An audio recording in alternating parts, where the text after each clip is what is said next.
Okay, I know this word can often be misread at a glance, so let me be clear. This video is about buttonholes, not a topic with a couple less letters that my 10-year-old son might find funny. More specifically, this video is about how to avoid sewing buttonholes, because there are a whole lot of things that I would rather do than sew a buttonhole. For example, I'd rather listen to my kids talk about Minecraft than sew a buttonhole. One of our team members, Carrie, would rather take up woodworking for an entire year than sew a buttonhole, because that's what it would take to forget about the unfinished project sitting in a dark corner waiting for a buttonhole. Samantha from our Facebook group would rather give a cat a bath than sew a buttonhole. Are you with us on this? Then let me show you some of my amazing projects with alternatives to buttons. So Buttons and Blueprints offers these amazing patterns. The Rogue Cloak is for knit fabrics, and the Explorer Cloak is for woven fabrics.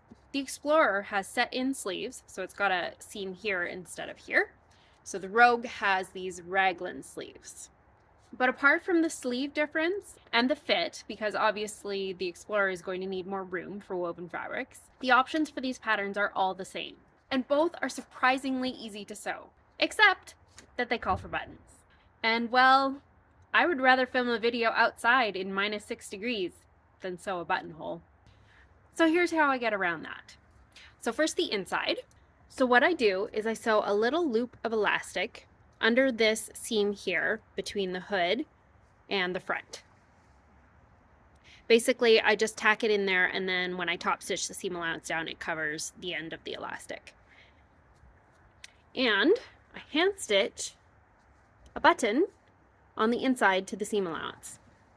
So then I can just put that little loop around the button and it stays in place. No need for what would normally be here is 2 buttonholes and buttons on the inside, sewn on the inside, that would go into the buttonholes here. So one thing to note is you want to make sure that your elastic is not too long and it's not going to stretch out of shape like the elastic did on this Rogue Cloak of mine. It still works, but it doesn't look the best. Now for the outside, there are quite a few options. You can use some small snaps, such as these plastic cam snaps. Now you got to make sure with this option that you remember to put your interfacing on the wrong side of your hood pieces before you sew the hood pieces together.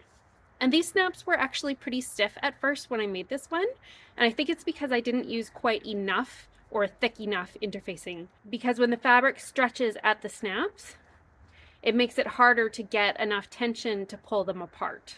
So with stretchy fabrics, you have to make sure to use the interfacing.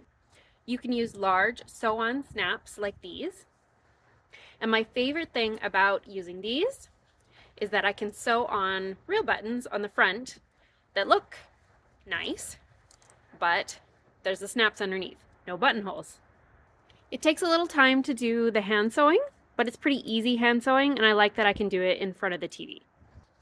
You can also use toggles like these that I originally had on this Rogue Cloak, but unfortunately it broke, so I replaced it with one of those sew-on snaps.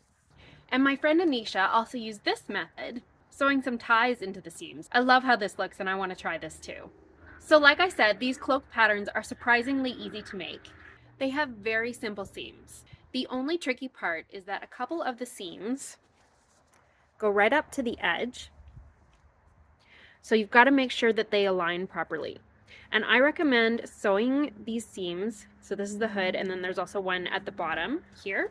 Sewing these seams just a bit on a sewing machine first, and then you can serge it if you have a serger, because it's far easier to get them to align properly on a sewing machine than a serger, which often pushes them off balance.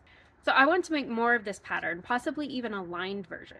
So if you'd like to see a video tutorial on how to make these patterns, either lined or unlined, please let me know in the comments. And if you're interested, you can find the links for these patterns in the video description. Thanks for watching.